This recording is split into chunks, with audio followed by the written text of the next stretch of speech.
Masih dari informasi jelang Pilkada serentak pada 2018 mendatang, ini langkah bakal calon gubernur Sulsel Ihsan Yassin Limpo untuk bertarung di Bursa Gubernur kian pasti.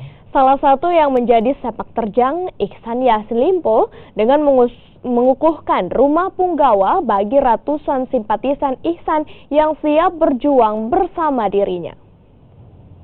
Rumah Punggawata menjadi langkah Ihsan Yassin Limpo untuk meresmikan diri maju sebagai bakal calon gubernur Sulawesi Selatan. Di hadapan ratusan pendukungnya, mantan Bupati Goa ini menyampaikan harapan dan visi misinya untuk memimpin Sulawesi Selatan. Hadir dalam peresmian ini salah satunya Bupati Goa Adnan Purhita Yassin Limpo yang juga merupakan putra dari Ihsan, Bupati Sidrap Rusdi Mase, Wakil Bupati Jedepoto dan Bupati Taklar terpilih Syamsari Kita. Rumah Punggawata akan menjadi posko pemenangan Ihsan, sekaligus menjadi basis kekuatan Ihsan mengumpulkan dukungan untuk maju dalam pemilihan gubernur 2018.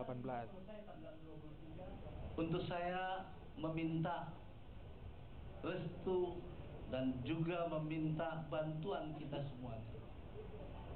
Yang insya Allah setelah peresmian posko ini, saya Ihsan Yassin Limpo bersama seluruh jajaran dan keluarga mengajak kita semuanya untuk bersama-sama dengan saya untuk menyongsong bertarung pada Pilkada Gubernur 2018 yang akan datang.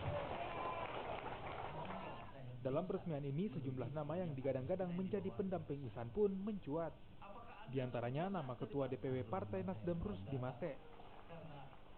Bupati Sidrap ini menjadi kandidat terkuat yang diperkirakan akan menjadi bakal calon wakil gubernur mendampingi Ihsan pada perhelatan Pilkada Gubernur Sulsel 2018. Mila Rustam, Kompas TV, Makassar.